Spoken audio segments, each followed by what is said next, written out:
திருவடிகளே சரணம். ஆன்மீக அன்பர்கள் அனைவருக்கும் இனிய வணக்கங்கள். நம்ம இந்த வீடியோ மூலமாக 2025ஆம் ஆண்டிற்கான செப்டம்பர் மாத ராசி பலன்களை பார்க்க இருக்கிறோம். இந்த செப்டம்பர் மாத ராசி பலன்களை பார்ப்பதற்கு முன்பாக இந்த செப்டம்பர் மாத காலகட்டத்தில் நடக்கக்கூடிய முக்கியமான நிகழ்வுகளை தனி வீடியோ தொகுப்பில் கொடுக்கலாம் அப்படின்ற நோக்கத்தோடு இந்த வீடியோ தொகுப்பை பொது மக்களுக்காக அனைத்து ராசிக்காரர்களுக்கும் பொதுவான பலன்களாக இந்த விளக்கத்தை தனி வீடியோவாக கொடுக்கலாம் அப்படின்னு நினைக்கிறேன். இந்த செப்டம்பர் மாதம் 2025 பார்த்தோம் அப்படின்னாக்கா முக்கியமான ஒரு நிகழ்வு, கிரகணங்கள் தோஷம் ஏற்படக்கூடிய காலகட்டங்கள் இந்த மாதத்தில் உதயமாகுதுங்க. அதாவது கிரகண காலகட்டங்கள் அப்படின்னு பார்த்தீங்கன்னா செப்டம்பர் மாதம் 7ஆம் தேதி அன்று பார்த்திங்கனாக்கா சந்திர கிரகணம் நிகழ இருக்குது.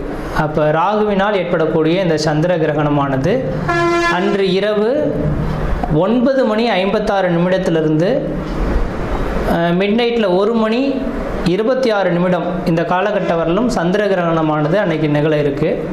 இது பூரணமான சந்திர கிரகணம் அப்படின்னு பார்த்தோம் அப்படின்னாக்கா முழுமையான சந்திரகிரகணம் பிடிபட்ட காலகட்டங்கள் எப்பொழுது அப்படின்னாக்கா தொடங்கக்கூடிய காலகட்டம் 9:56 தொடங்கி 1:26 மிட் நைட்டில் சந்திர கிரகணமானது முடிய போகுது.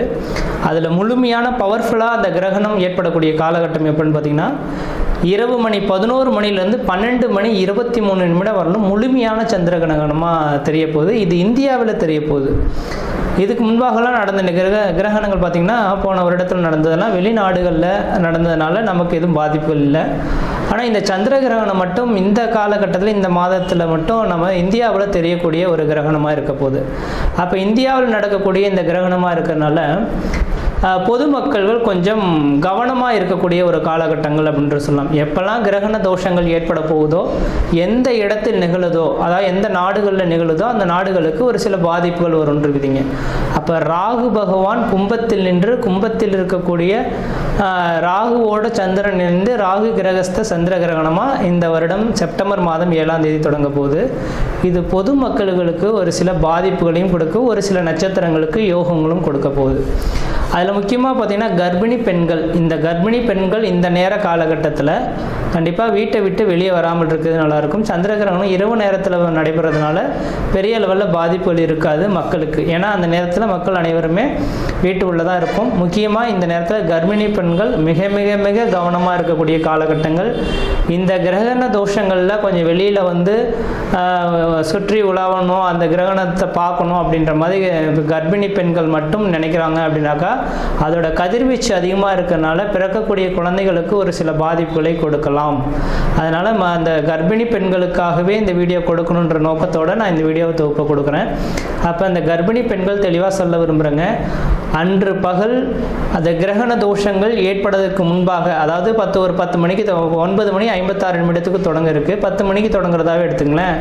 அப்போ அதிலிருந்து 4 மணி நேர காலகட்டங்கள் முன்பாகவே உணவை எடுத்துக்கொள்கிறதா சிறப்பை தரும். அப்போ அந்த நேரத்தில் மட்டும் கொஞ்சம் முடிஞ்ச அளவுக்கு பார்த்துக்குங்க.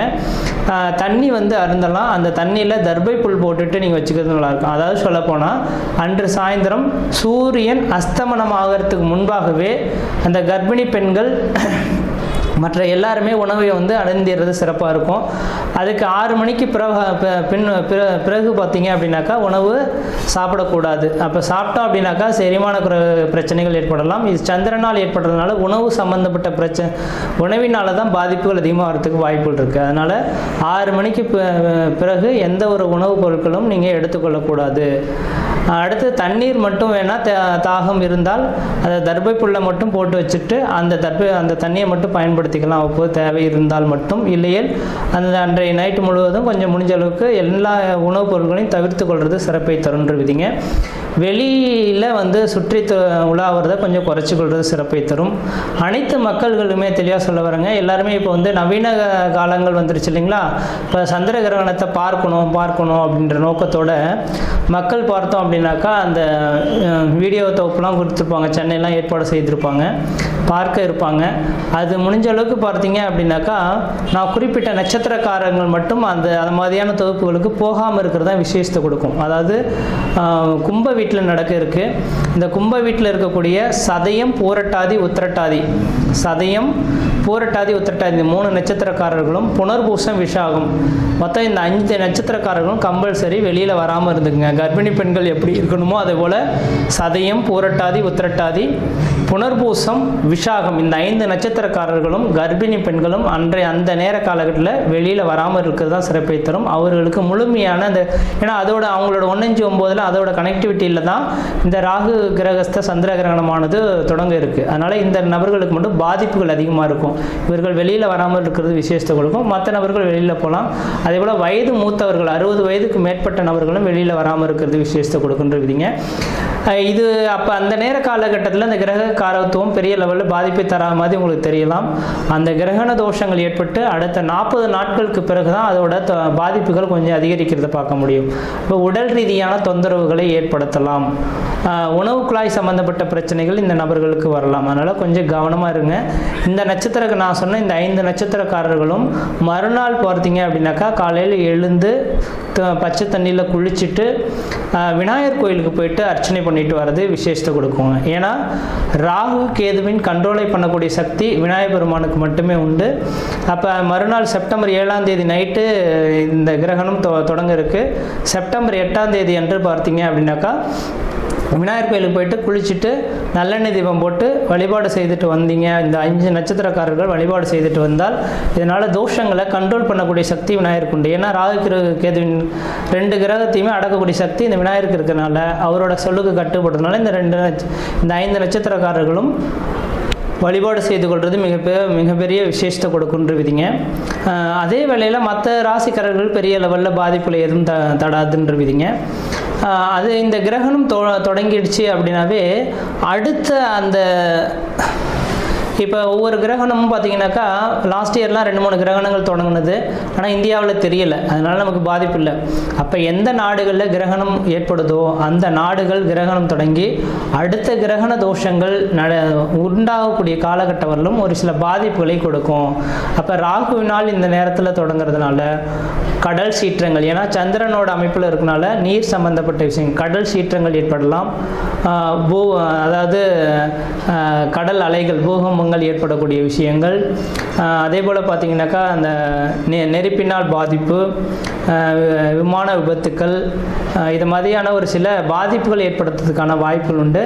மக்கள் அதுக்கு பின்னர் பார்த்தீங்க அப்படின்னாக்கா முக்கியமாக அடுத்ததாக மழை காலங்களும் தொடங்க இருக்குது இல்லைங்களா. இப்போ மழை காலங்களில் பார்த்தீங்கன்னாக்கா நவீனமான ஒரு நோய் உருவாகிறதுக்கான வாய்ப்புகள் உண்டு. நோய் தொந்தரவுகள் மக்களுக்கு வரதுக்கான இந்த கிரகண தோஷத்தினால மக்களுக்கு அதிகப்படியான நோய் தொந்தரவுகள் ஏற்படலாம். நீரினால் பரவக்கூடிய நோய்கள் அதிகமாக உருவாகிறதுக்கான வாய்ப்பு உண்டு. அப்போ மழை காலங்களில் மக்கள் குடி தண்ணீர்களை சுத்தமாக வச்சுக்கணும்.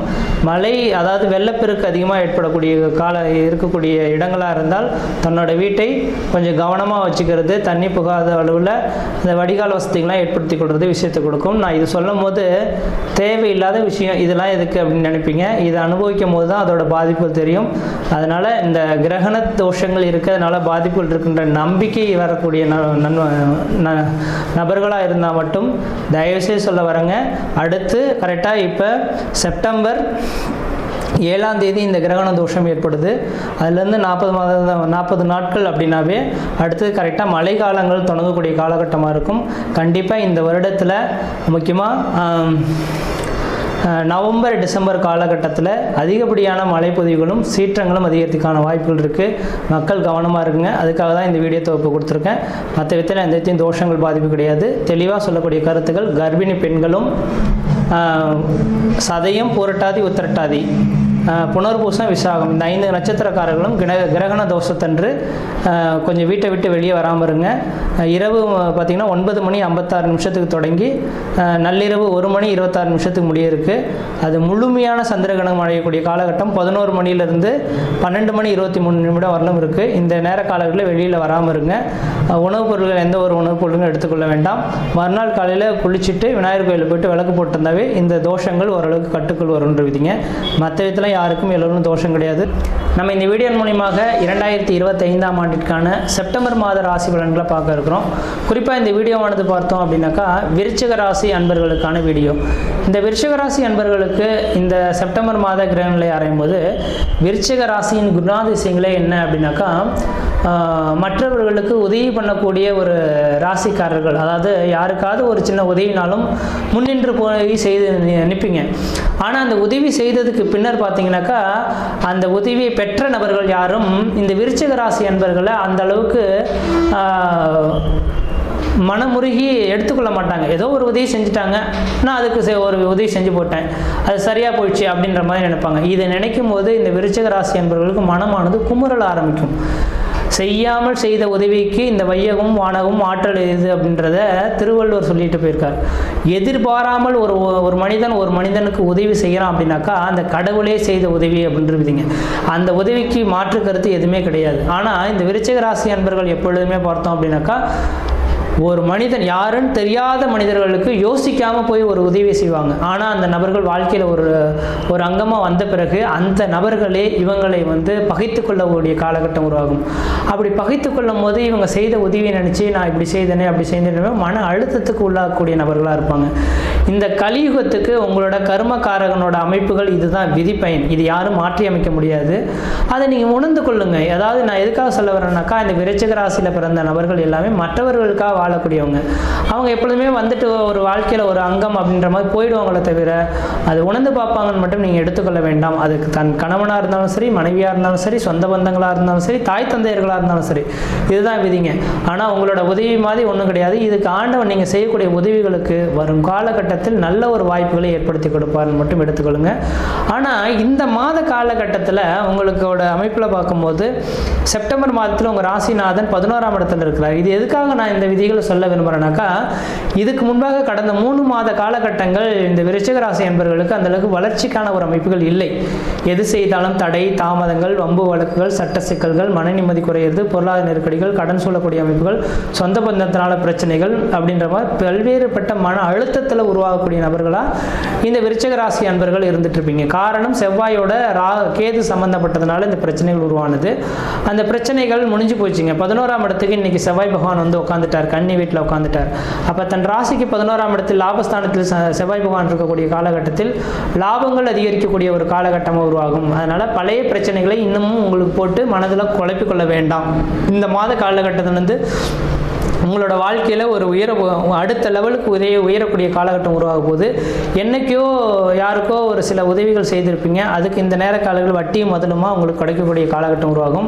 அது பதவி உயர்வுகளாக இருக்கலாம், பொருளாதாரமாக இருக்கலாம், அது மதிப்பு மரியாதை கௌரவங்களாக இருக்கலாம். ஏதோ ஒரு விதத்தில் உங்களுக்கு கிடைக்க போது லாபஸ்தானத்தில் செவ்வாய் பகவான் இருக்கிறதுனால ஏதோ பழைய பூர்வீக சொத்து சுகங்களை விற்றுட்டு அதன் மூலிமா லாபங்கள் பெறக்கூடிய காலகட்டம் உருவாகலாம்.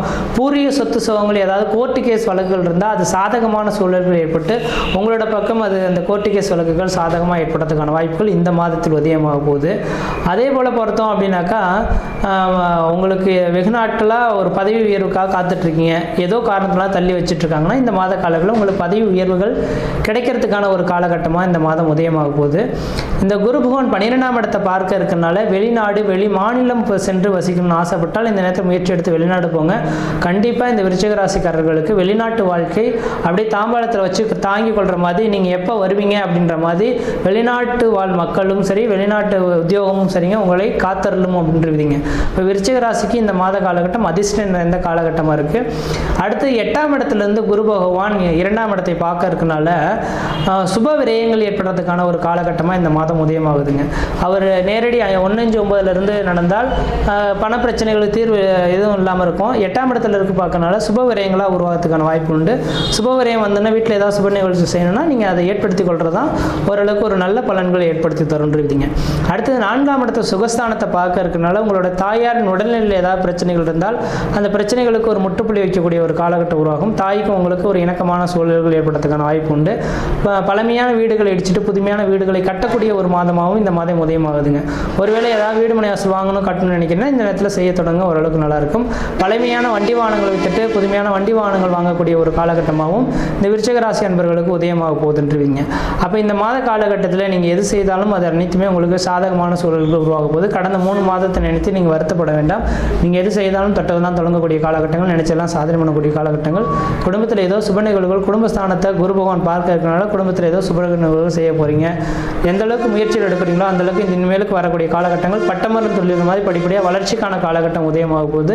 முயற்சி எடுத்து பாருங்கள், கண்டிப்பாக வெற்றி பெறுங்கள். இந்த மாதத்தில் நீங்கள் வழிபடக்கூடிய தெய்வம் எதுனாக்கா தட்சிணாமூர்த்தி வழிபாடு மிகப்பெரிய ஒரு அதிர்ஷ்டத்தை தருன்றீங்க.